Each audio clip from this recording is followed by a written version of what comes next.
टमाटर के बड़े दाम को सुनकर आम आदमी हुआ लाल। सब्जियों से टमाटर हुए गायब। महिलाओं के किचन में नहीं दिख रहे हैं टमाटर। खुदरा व्यापारी सहित थोक व्यापारी ग्राहक न आने से हो रहे हैं परेशान। बिगड़ गया गृहिणी के किचन का बजट। पाव पाव सब्जियों से चल रहे हैं काम। आम आदमी के जेब पर पड़ रहा है महंगाई का असर। टमाटर के दाम पूरे नागपुर सहित विदर्भ को लाल कर रहे हैं। अधिकांश उत्पादन स्थल पर माल की तंगी के कारण इसके भाव बढ़ गए हैं। बेंगलुरु, हैदराबाद, पंढरपुर, नासिक, पुणे, तमिलनाडु सहित विदर्भ के बाजार में और नागपुर के बाजार में टमाटर पहुंचता है। पिछले चंद दिनों से नागपुर सहित पूरे विदर्भ के खुदरा बाजार में सब्जियों के दाम आसमान छू रहे। पहली बरसात ने ही टमाटर के बढ़े हुए भाव से आम लोगों के पसीने छुड़ा दिए हैं।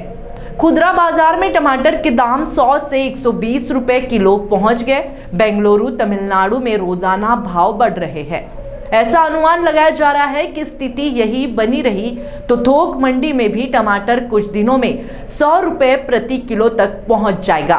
टमाटर विक्रेताओं ने कहा है कि मंडियों में टमाटर की आवक कम है और 2 से 3 महीने तक यही स्थिति बनी रहेगी। महात्मा फुले कॉटन मार्केट नागपुर में क्या असर पड़ा है टमाटर के साथ साथ अन्य सब्जियों पर, आइए जानते हैं व्यापारियों से। हमारी प्रतिनिधि रिंकू पांतावने ने मार्केट में जाकर खुदरा व्यापारी और ग्राहकों से राय जानने की कोशिश की, जिस पर मिला जुला प्रतिसाद देखने को मिला। मानसून के पहले बारिश के साथ ही टमाटर के जो दाम है उसने आसमान छू लिया है। महाराष्ट्र के नागपुर सहित विदर्भ में जो है टमाटर के दाम बढ़ने से आम नागरिक परेशान है। तो वही खुदरा बाजार में टमाटर 100 से 120 प्रति रुपए किलो बिक रहा है, तो वही थोक में 75 से 90 प्रति रुपए किलो बिक रहा है। ये अभी हम नागपुर शहर स्थित बर्डी में आए हुए हैं महात्मा फुले कॉटन मार्केट में। आइए यहाँ जानेंगे व्यापारियों से कि टमाटर के भाव बढ़ने से बाकी अन्य सब्जियों के दाम पे कितना असर हुआ है और उनसे जानेंगे कि टमाटर उनसे कितना बेचा जा रहा है और उनसे जो कस्टमर है वो कितने टमाटर लेके जा रहे हैं। यही है कि अब इतना महंगा हो गया है तो कम खाएंगे, लेकिन मजबूरी अपना है, धंधा बिजनेस करते हैं तो कम से कम तो लेके जाना ही पड़ेगा। अब इधर उधर देखते हैं, जहाँ कम मिलता है वहाँ से लेके जाते हैं।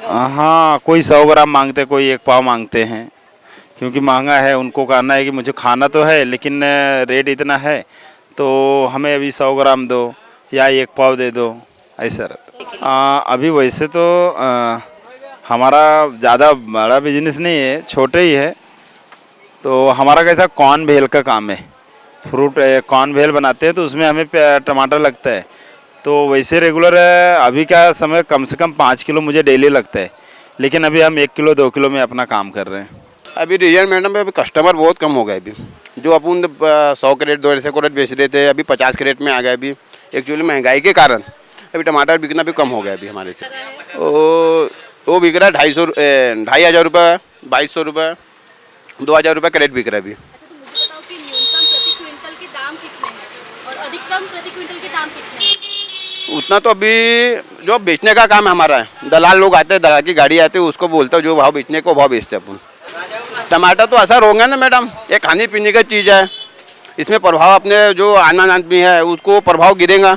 जो 2 किलो लेने वाला भी 1 किलो लेकर जा रहा है। अभी दिन में तो 200-300 कस्टमर आते, पर अभी कम हो गए ना कस्टमर, तो 10 किलो लेने वाला 5 किलो में आ गया अभी। तो इस मार्केट में महिला ग्राहकों की संख्या भी कम दिखाई दे रही है। शायद टमाटर और अन्य सब्जियों के दाम बढ़ने से उनके किचन का बजट भी बिगड़ गया हो, जो अभी पाव पाव सब्जियां खरीदने पर मजबूर हो गई है। तो वही दूसरी ओर एक मिर्ची व्यापारी ने तो किसान और जनता पर सब्जियों के दाम बढ़ने का दोष माड़ा है।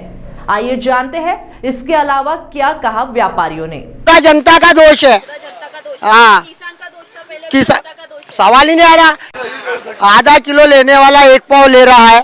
पाव बकरा मंडी में मिलते हैं, 4 पाव मिलने के बाद में भूनने के पैसे अलग लगते हैं। अपना महाराष्ट्र सूखाग्रस्त है, जहाँ से ये टमाटर आ रहा है वहाँ से 1 लाख रुपए ट्रक भाड़ा आता है। बाकी समझदार अपना पूरा असर हुआ है ना। जैसा पेट्रोल महंगा हो गया, 110 रुपए लीटर हो गया, डीजल महंगा हो गया है, तो ये हरा सब्जी का है, एक आधी बार साल में एक आधी बार कम ज़्यादा होता है। और मोदी को नाम रख रहे हैं बाकी अदर पार्टी है कि भैया टमाटर जेब में ला रहा, वो कौन? अनुराग भदौरिया ला रहा है कि नहीं है? न्यूज़ देखते कि नहीं है? आप न्यूज़ चैनल चला रहे हो और आप ही को नहीं मालूम। टमाटर का हाल तो हमारा वाला बहुत अच्छा है, हमारा हाल तो बहुत अच्छा है। बाकी चिल्लर क्या है, ये 2 दिन की चांदनी है, फिर अंधेरी रात है, फिर 10 रुपए किलो बेचना पड़ता है। बाकी बाद में किसान क्या करता है, रोडों पे फेंक के जाता है। तो साल में एक आधी बारी तो लॉटरी लग रही किसान को, और वो भी मालूम है कि अदर पार्टी के आंखों में आ रही है, चुभ रही है। टमाटर के भाव जो है उसके अलावा जो है बाकी मिर्ची भी 145 रुपए किलो मिर्ची। कुछ कम होने के आसार नहीं है, अभी 2 महीने तक के कोई आसार नहीं है। और 2 महीने में बढ़ेंगे क्या भाव? 2 महीने तक के बढ़ने के आसार ही नहीं है, कम होने के। बढ़ेंगे लेकिन कम नहीं होंगे। टमाटर के अलावा जो बाकी सब्जियां उनके भाव क्यों बढ़े हैं एकदम से? अरे तो भैया खेत में आवक रहेंगी, लागत रहेंगी, और माल ज्यादा आएगा तो कम रहेगा, और खेत में माल ही नहीं रहेगा तो आवक कैसी रहेंगी? वो तो किसान पे है ना। किसान बोलते मेरा कर्जा माफ करो, अरे तो लागत तो लगा तू, माल तो बेच।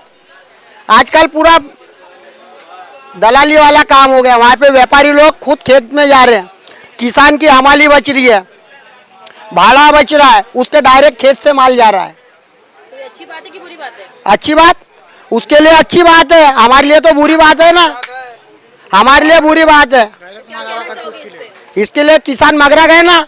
किसान बोलते हैं हमारे को इतना होना उतना होना, फिर हमारे जैसे ने क्या करने को होना? हमारा तो एक यही व्यापार है।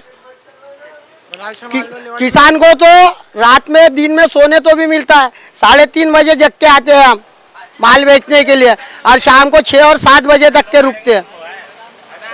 किसानी दुखी है क्या? हम नहीं दुखी है क्या? खेत में टमाटर उगा रहा है तो टमाटर उग रहे तभी तो मार्केट में आ रहे ना।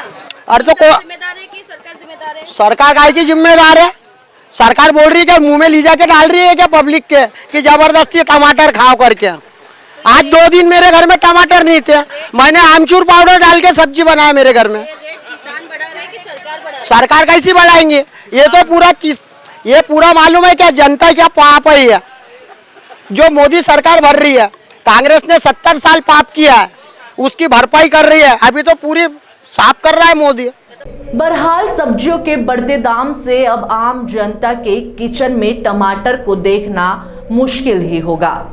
देखना होगा टमाटर के भाव कब तक और भी ऊंचाई स्तर पर पहुंचते हैं, या महिलाओं को इन बढ़ते टमाटर के दाम से अपने किचन से टमाटर को दूर ही रखना होगा। महात्मा फुले कॉटन मार्केट में आने के बाद में हमने यहाँ के जो व्यापारियों से, खुदरा व्यापारियों से हमने टमाटर के दाम के बारे में जानने की कोशिश की। उन्होंने काफ़ी मिलीजुली प्रतिक्रिया हमको दी है। तो वही हमने गिराइक से भी पूछा कि जो गिराइक है वो उद्योजक भी है, छोटे मोटे व्यापार करते हैं जिनको टमाटर की आवश्यकता रहती है। टमाटर के दाम बढ़ने की वजह से मार्केट में जो है आलू प्याज के अलावा बाकी अन्य जो सब्जियाँ हैं उनके भी दाम बढ़ गए हैं। तो देखते हैं कि आने वाले दिनों में टमाटर के भाव के साथ साथ जो है बाकी अन्य सब्जियों के दाम जो है वो कितने बरकरार रहते हैं और कितने ऊंचाई पे जाते हैं। तब तक आप देखते रहे महाराष्ट्र 24। कैमरा पर्सन राजेश जंगीतवार के साथ रिंकू पांतावने, नागपुर। इस खबर के प्रायोजक है शिवशंकर आयुर्वेदिक क्लिनिक, अनुभवी डॉक्टर से सज्ज, सभी प्रकार के आयुर्वेदिक दवाइयाँ मिलने का एकमात्र स्थान। इनका पता Shivshankar Ayurvedic clinic, doctor Mangala Ketkar hospital के सामने, महाजन मार्केट के पास, Temple Bazar Road, Sitabardi, Nagpur. Boss ने मीटिंग बुलाई। तकलीफ उठने बैठने की नहीं, तकलीफ बवासीर की है। बवासीर, फिशर, भगंदर, पाइलोनियल साइंस का आयुर्वेद तथा आधुनिक लेजर से उपचार। कॉल या विजिट करें www.pilesfistulacure.com। जब कुछ न समझ आए और कुछ नया खाने का मन हो जाए तो आइए पवन भोजनालय। पवन भोजनालय कम दाम में स्वादिष्ट खाना ऐसा जो मन भर दे। पवन भोजनालय मटन करी, चिकन करी के साथ साथ अब शुद्ध शाकाहारी भोजन, वो भी भरपेट। तो यदि आप स्वाद की तलाश कर रहे हो तो आपकी तलाश अब हो गई पूरी। पवन भोजनालय, 200 लोगों की बैठने की व्यवस्था, साथ ही चूल्हे पर तैयार किया भोजन। बर्थडे पार्टी, किटी पार्टी के लिए सबसे अच्छा होटल पवन भोजनालय। 3 ब्रांच। हमारा पता MIDC Hingna road, Saint Xavier's के पीछे, बंसीनगर चौक, यशोदा नगर राज स्कूल के बाजू। एक बार अवश्य पधारे और स्वादिष्ट भोजन का आनंद ले। भरपूर पार्किंग व्यवस्था,